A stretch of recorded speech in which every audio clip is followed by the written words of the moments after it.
Hello, my name is Ryan Hunter, and I'm a functional medicine certified health coach as well as a doTERRA wellness advocate.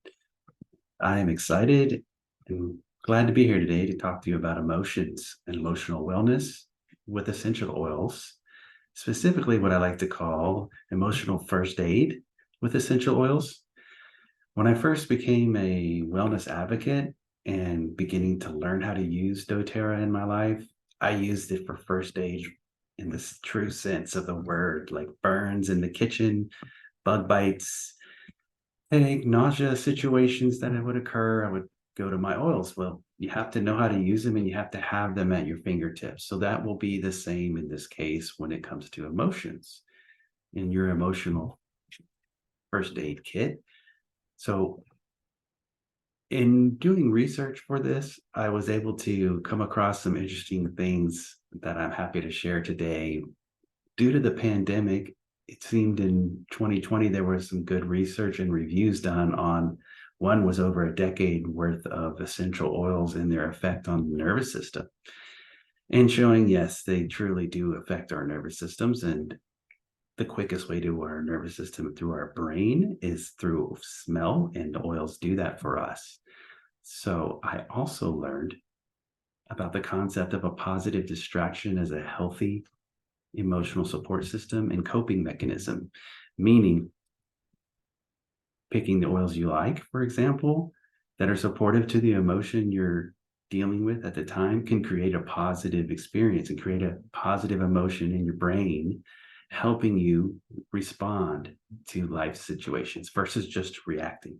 So, in order to help you pick what emotions you might want to address, doTERRA's done some of the work for you. So, I'm going to, first of all, right now, just share my screen, and we can take a look. You can kind of get an idea of where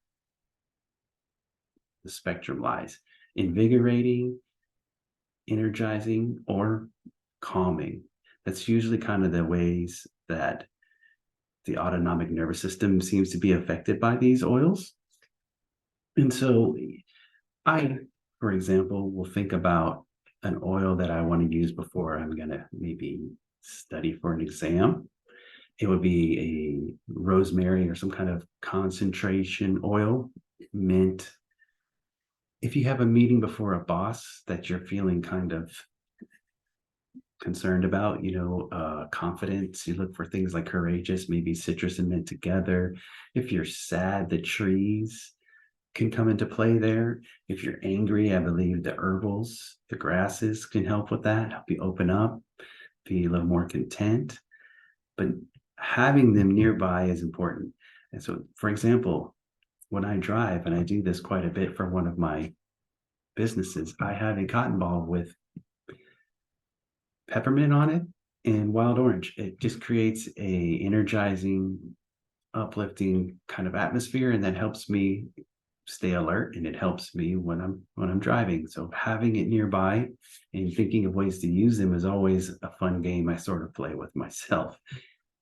So the concept of a positive distraction as a positive, healthy mechanism to cope with stress comes in a form of an oil for us. I mean, really, it's great. I think because of the pandemic, more studies were done on coping mechanism due to lockdowns and loss of human connection and just dealing with that. So we have had some more recent articles published on PubMed online that show how the positive distraction, one was in a nursing home where lavender was diffused and the tenants were less depressed after a few weeks. Even though they said it could have been a placebo effect, it didn't matter because it still counted in their win as a positive distraction for people. So think of the oils as a positive distraction or a coping mechanism for you to use in tough situations, or make a practice of it, is what I would suggest. Just like meditation or something of that nature, you practice these habits and they will affect your brain in a positive way. And hey, even if you don't notice a big difference at first, what the side effect is, you're going to smell good. And I recommend seeing some of the blends that doTERRA already offers and shopping around there with their emotional aromatherapy kit, for example, has a lot of different blends that can be paired up with your emotions. And I would suggest thinking of these oils as a way to be first aid for your emotions.